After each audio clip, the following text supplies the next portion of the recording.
পটল দিয়ে যে এত মজার রেসিপি বানানো যায় সেটা যদি আমি নিজে না বানাতাম তাহলে কিন্তু জানতামই না।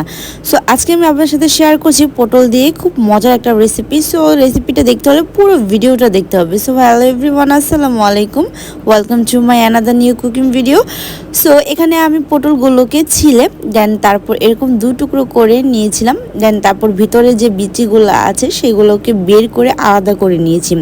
এই তো দেখতে পাচ্ছেন আমি সবগুলো ভিতরের যে পুরগুলা থাকে সেগুলা কিন্তু বের করে নিয়েছি। এখন এগুলোকে পাটায় বেটে দেন এর সাথে আমি অ্যাড করেছি খেসারির ডাল যেটাকে বলে সেটা।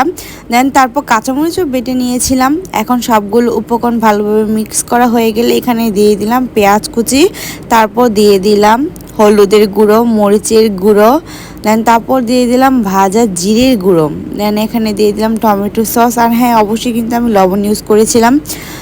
এখন সবগুলো উপকরণকে ভালোভাবে এরকম হাত দিয়ে মিক্স করে নিব।